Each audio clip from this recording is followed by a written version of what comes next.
I still remember the exact moment my life split into two halves. The first half was the life where I trusted my father completely.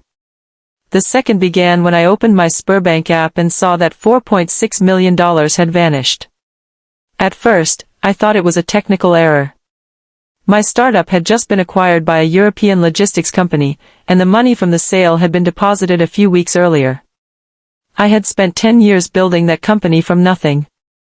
Every sleepless night, every missed holiday, every sacrifice was sitting in that account. Now most of it was gone.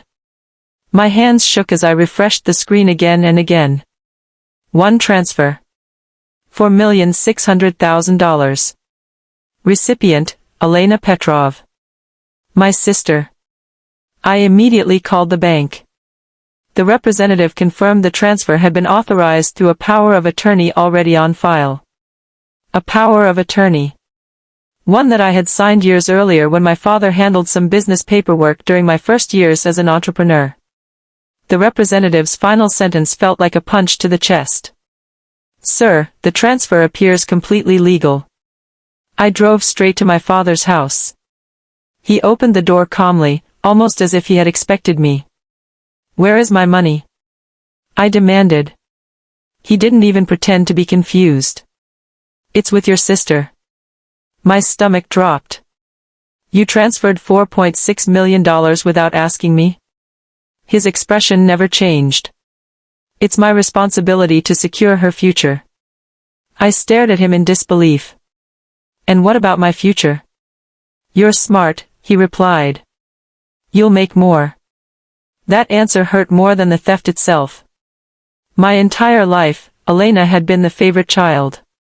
When she failed classes, Dad blamed the teachers. When she quit jobs, he blamed employers. When she accumulated debt, someone else always rescued her. Usually him. This time, apparently, it was me. You stole from me. No, he said firmly. I protected your sister. Family takes care of family. I laughed bitterly. Funny. Nobody took care of me when I was sleeping in my office trying to keep my company alive. His silence said everything. For weeks, lawyers battled over the transfer. The legal situation wasn't simple. The power of attorney gave my father authority, but not unlimited authority. My legal team argued that he had violated his fiduciary duty by moving the funds for personal family reasons. The case attracted media attention. Then something unexpected happened. Elena testified. I expected her to defend our father. Instead, she walked into court and shocked everyone. Including me. She admitted she never asked for the money. She admitted she knew it belonged to me. And she admitted she had repeatedly told Dad to return it. The courtroom fell silent. For the first time in our lives, my sister and I were standing on the same side. Weeks later, the judge ruled that the transfer was an abuse of authority. The funds had to be returned. Every dollar. The day the money reappeared in my account, I expected to feel victorious.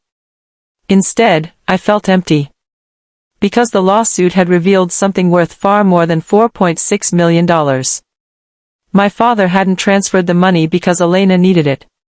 He transferred it because he genuinely believed her future mattered more than mine. No court ruling could erase that truth.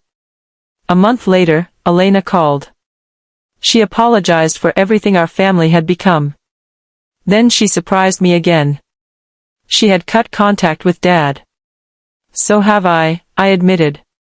There was a long silence.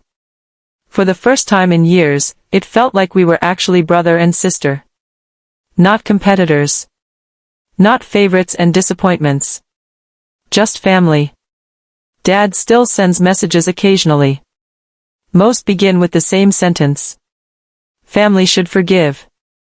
Maybe he's right. But forgiveness and trust are not the same thing. I forgave him eventually. Trust, however, was part of the $4.6 million he transferred. And unlike the money, that never came back.